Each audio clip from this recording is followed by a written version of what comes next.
Halo, Assalamualaikum warahmatullahi wabarakatuh. Bertemu lagi dengan saya Ulia Fidriza pada mata kuliah Ekonomi Politik Modal Pembangunan. Kali ini saya akan membawakan video pembelajaran ya. Ini khususnya untuk pertemuan yang ke-9 ya nantinya. Nah, dengan tema atau yang akan kita bahas nantinya adalah tentang peran institusi dalam mencegah konflik kepentingan. Nah, kita lihat bagaimana analisis kerangka kelembagaannya dan beberapa studi kasus baik di Indonesia ataupun secara global. Nah, di sini kita akan bahas ya dalam video pembelajaran ini ya. Pertama, bagaimana konsep dan definisi konflik kepentingan ya. Apa dampaknya. Terus tipologi konflik kepentingan itu siapa aja yang berpotensial atau yang punya persepsi. Terus ada lagi kerangka institusional ya dari sisi teori dan pendekatan. Ada beberapa teori, ada North, Ostrom, dan Principal Agent. Dan ada mekanisme pencegahan konflik kepentingan. Terus beberapa studi kasus di Indonesia, studi kasus secara global, dan yang terakhir adalah tantangan dan reformasi dalam institusional tersebut.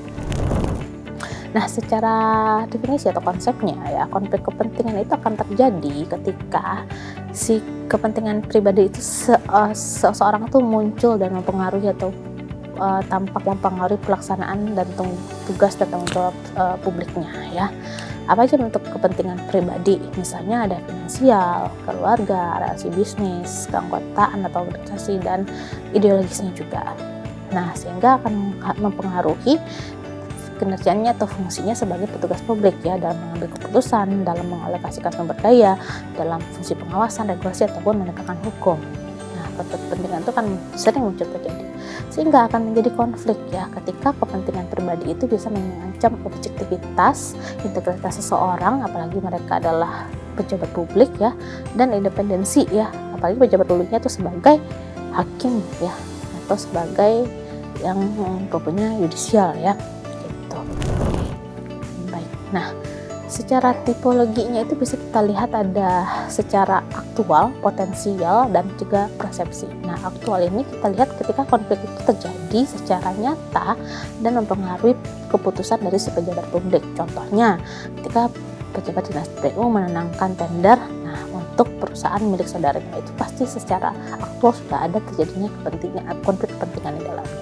Nah, potensial ini mungkin akan cenderung dicurigai akan mengalami kepentingan pribadi ketika akan berpotensi mempengaruhi tugasnya di masa depan jika itu tidak ditangani secara tepat gitu ya. Contohnya ketika ada anggota panitia pengadaan memiliki saham di salah satu perusahaan peserta lelang. Nah, pasti di kemudian hari si pejabat publiknya akan mendapatkan keuntungan dari kepemilikan sahamnya ketika si tender itu menang gitu ya. Yang ketiga itu dari persepsi. Nah, ini persepsi mungkin dari penilaian publik ya, menilai adanya konflik kepentingan, mungkin tidak ada bukti nyata atau secara langsung terlibat. Contohnya ketika seorang menteri bertemu dengan pengusaha dalam proses perizinan, walaupun tidak ada keputusan, tidak ada apa-apa segala macam, tapi akan dicurigai, akan menimbulkan persepsi publik akan adanya si konflik kepentingan tersebut. Nah, secara teori pendekatan konflik kepentingan itu bisa muncul ya. Ada 3 teori yang kita bahas di sini. Ada teori institutional knot ya. Di mana institusi itu yang mengatur permainan, yang mengatur interaksi antar manusia ya. Adalah formal rules, hukum dan regulasi, atau informal constraint, norma dan budaya. Nah, ketika konflik kepentingan muncul, maka celah antara aturan formal dan informal itu bisa ditabrak gitu ya sama si pejabat publik. Nah, sehingga implikasinya akan terjadi reformasi institusi yang harus menyentuh kedua, baik formal ataupun informal. Atau kedua adalah teori principal agent ya. Kita sebagai prinsipal itu adalah sebagai rakyat atau negara tersebut, agent itu adalah si pejabat publiknya. Nah, ketika adanya terjadi misinformasi atau symmetric information, maka akan menimbulkan yang namanya moral hazard atau adverse selection. Jadi ketika orang yang menguasai satu informasi akan bisa merugikan orang yang tidak mengetahui banyak informasi itu sendiri. Nah, konflik kepentingan sehingga agen ini akan mengutamakan kepentingan sendiri, menguntungkan dirinya sendiri dibanding pihak yang tidak mengetahui informasi tersebut.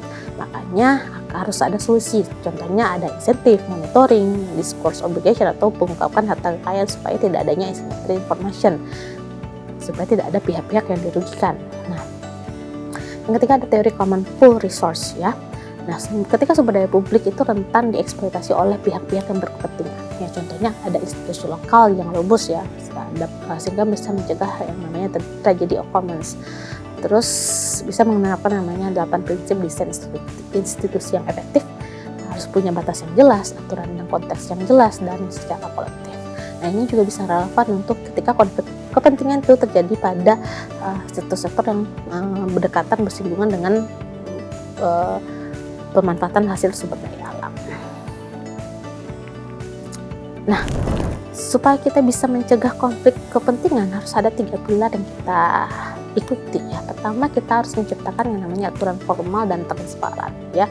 Harus mewajibkan yang namanya disclosure of interest ya. Jadi ada lembaga di sini LHKPN yang bisa memperlihatkan ya ketransparansian ya, apalagi dari data-data harta kekayaan pejabat publik. Terus mengurangi namanya rangkap jabatan ya pada pejabat publik ataupun swasta ya, bukan kayak ini ya, kayak TNI bisa jadi pejabat publik, Polri juga bisa ngurusin urusan publik ya. Itu sangat-sangat sudah melanggar aturan-aturan formal ya. Terus prosedur standar itu harus terbuka, ada procurement dan juga diawasi dengan LPSE ya. Terus ada juga payung hukum yang harus mengatur ya tentang pengadaan barang dan jasa supaya tidak ada konflik kepentingan muncul. Nah, dan setiap pejabat endorse segala macam harus menandatangani yang namanya fakta integritas ketika menjalankan proyek publik. Lalu membangun checks and balance ya, pemisahan fungsi serta turn of powers ya, antara eksekutif, legislatif, yudikatif. Mereka punya peran dan fungsinya masing-masing dalam pengawasan ya pelaksanaan. DPRD juga bisa punya fungsi pengawasan atas kebijakan eksekutif, dan juga tidak lupa evolusi dari audit BPK untuk integritas keuangan proyek pembangunan, media juga dan LSM juga untuk pengawasan secara eksternal, dan ada juga lembaga namanya ombudsman ya untuk pengawasan ketika terjadinya adanya maladministrasi atau benturan-benturan kepentingan. Dan dari sisi SDM-nya kita bisa menanamkan norma etika birokrasi. Di ASN bisa mengenalkan yang namanya kode etik ASN, dan juga untuk pejabat publik ya diatur dengan Undang-Undang ASN tahun 2023, pelatihan ya kepemimpinan, etika pemerintahan, anti korupsi ya yang wajib diikuti. Ada juga sistem reward or punishment ya bagi orang yang punya integritas dan punya loyalitas, dan yang bagi yang tidak punya integritas. Terus budaya organisasi harus ada rasa takut atau sanksi ketika adanya suatu hal yang mengalihkan dari komitmen dari moral dari si ASN atau pejabat publik. Nah, sehingga bisa menimbulkan namanya deklarasi benturan yang kepentingan di awal selama mereka menjabat. Bagaimana kaitannya institusi dengan kualitas pembangunan? Jadi, institusi itu bisa berperan penting dalam mendorong pertumbuhan ekonomi dengan menekan biaya transaksi melalui aturan dan mekanisme yang juga efisien, ya, sehingga akan biaya transaksi akan bisa meningkatkan produktivitas melalui spesialisasi dan pembagian sesuai kinerja, ya. Tadi teori-teori institusi tadi sudah kita jelaskan ya, sehingga akan bisa menekan namanya biaya transaksi, mencegah terjadinya moral hazard, dan ketika itu terjadi maka kepercayaan publik akan meningkat karena institusi itu akuntabel, dan partisipasi publik dalam mengawasi, monitoring juga bisa ikut serta. Untuk mencegah konflik kepentingan ya, tadi juga ada saya singgung juga ada harus ketat di aturan dan legislasi ya, ada undang-undang ASN 2003, Perpres tentang pengadaan barang dan jasa, menandatangani fakta integritas ketika mengadakan suatu kegiatan atau proyek ya, terus tidak adanya rangkap jabatan. Dan di sini juga ada badan-badan yang bisa mengawasi, ada KPK untuk pencegahan ya, audit, BPK untuk audit, ombudsman untuk mendeteksi maladministrasi, dan adanya juga mekanisme whistleblower ya dari masyarakat ya ketika adanya hal-hal yang tidak sesuai dengan aturan yang berlaku. Dan transparansi dari discourse ya, jadi harus transparansi itu bisa dibuktikan dengan adanya LHKPN bagi pejabat, LHKSN untuk ASN, Open Budget Initiative, dan registrasi beneficial ownership. Sehingga terakhir yang untuk mengetatkan untuk terjadinya konflik kepentingan itu adalah harus adanya sanksi administratif atau bisa jadi mutasi, harus adanya tindak kasus pidana ya bisa di blacklist dari vendor dan diberhentikan jadi pejabat, dan sehingga bisa memulihkan aset-aset negara. Nah, ini tadi ada institusi-institusi di Indonesia yang bisa menjadi arsitektur atau lembaga yang mengawasi si konflik kepentingan. Tadi ada KPK, BPK, Ombudsman, dan Komisi ASN ya. Nah, jadi LHKPN ini bisa menjadi instrumen transparansi utama ya. Semua kekayaan wajib dilaporkan, aset, utang, penghasilan ya, publik dapat mengakses ya dengan LHKPN ya, sehingga pelanggaran bisa dapat diberikan sanksi ya. Namun sistem itu pasti ada celah kelemahan ya, ketika kewajiban diskor itu terbatas hanya pada aset, bukan relasi bisnisnya. Tapi kan relasi bisnis itu kan bisa banyak menggurita ya. Terus adanya lemahnya verifikasi aktif, tergantung hanya pada pelaporan secara mandiri. Kadang nggak semua yang akan dilaporkan aset-asetnya. Terus sanksinya kadang masih ringan ya, paling di Indonesia tidak konsisten dan diterapkan. Terus adanya budaya impunitas dan patronase ya yang masih kuat ya, hanya ya kayak bisa dikatakan hukum itu masih tumpul ke atas dan tajam ke bawah gitu. Ini beberapa studi kasus tentang konflik kepentingan ya. Ini ada korupsi pengadaan bansos ya di Kemensos. Konflik kepentingan, Menteri Sosial memiliki relasi dengan pemenang sehingga pengadaan bisa senilai 0,9 triliun. Nah, sehingga panitia pengadaan tidak melakukan checks and balance ya, maka terjadinya konflik kepentingan. LPSS ini tidak berperan aktif. Lalu diketemukanlah oleh KPK, ada OTT KPK pada 2020 sehingga menteri dan pihak swasta ditangkap dan aset-aset itu disita. Nah, pelajaran yang kita tangkap misalnya harus diperketat sistem katalog, wajib dideklarasi vendornya, pengawasan BPK harus diperkuat. Nah, ini juga di Amerika Serikat juga ada beberapa kasus ya, mungkin kita akan bisa bahas nanti di kelas ya, bagaimana kasus-kasus tentang konflik kepentingan yang terjadi di beberapa negara. Nah, ini kita bisa lihatkan perbandingan bagaimana aktivitas institusi anti konflik kepentingan di beberapa negara. Kita bisa lihat bahwasanya Indonesia dari sisi diskurs ya, harta itu masih rendah, cakupan regulasi juga masih rendah, sanksi yang diberikan apalagi, dan mendorong independen juga masih rendah. Bisa disimpulkan Indonesia itu masih sempit dalam ranah verifikasinya ya, dan sanksi yang diberikan. Nah, Amerika dan Korea Selatan itu unggul dengan sanksi yang tegas dan revolving doors rules-nya.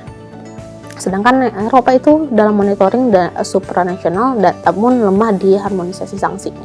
Ya, tapi yang bisa dipelajari di sini mungkin yang cukup kuat adalah di Amerika Serikat dan juga Korea Selatan dalam mengatasi yang namanya konflik kepentingan. Ini juga beberapa tantangan utama kita ya dalam menghadapi reformasi institusional ya. Kita harus menghadapi namanya regulatory capture ya. Regulator ditangkap oleh industri yang diawasi, contoh OJK, sektor perbankan, revolving door problem yang memindahkan pejabat publik ke sektor swasta sehingga membawa informasi dan rahasia yang lebih eksklusif. Terus di Indonesia juga masih lemah secara whistleblower protection ya. Banyak orang yang melapor pelanggaran itu tidak dilindungi secara hukum, bahkan ada sampai yang disiram air keras ya. Digitalisasi dan benturan kepentingan baru juga masih sering terjadi ya, antara platform digital, data pribadi, dan AI juga menciptakan konflik kepentingan di Indonesia. Ini arah reformasinya, kita bisa melakukan beneficial ownership registry, calling off period yang tegas, penguatan perlindungan pelapor, dan sistem AI yang deteksi konflik-konflik kepentingan itu bisa terjadi. Ya, ini beberapa bahan diskusi yang akan kita bahas di kelas nantinya ya, untuk pertemuan ke-9 nanti ya. Jadi kesimpulannya, jadi peran institusi itu dalam mencegah konflik kepentingan. Jadi konflik kepentingan tersebut bukan sekedar masalah etika dari individunya, tapi kegagalan di sistem institusionalnya sehingga harus memerlukan solusi yang sistemik. Nah, institusi itu memberikan institusi yang efektif membutuhkan kombinasi baik dari regulasi, norma informal, dan penegakan yang cukup konsisten. Nah, dia ada beberapa pengalaman di beberapa negara ya, bahwa diskurs itu wajib dilaporkan, sanksi harus tegas, monitoring independen juga harus baik, sehingga konflik kepentingan tersebut bisa minimalisir ya. Nah, Indonesia sebenarnya sudah punya kerangka kelembagaannya, ada KPK, LHKPN, Ombudsman ya. Namun dalam verifikasi pengesahannya masih dalam cakupan hanya regulasi, sehingga masih terkesan sangat lemah. Sehingga konflik kepentingan setiap hari, setiap waktu pasti akan mudah ada celahnya untuk bisa dilakukan. Nah, kedepannya harus mengintegrasikan teknologi, memperkuat perlindungan pelapor, dan menutup celah dari revolving door.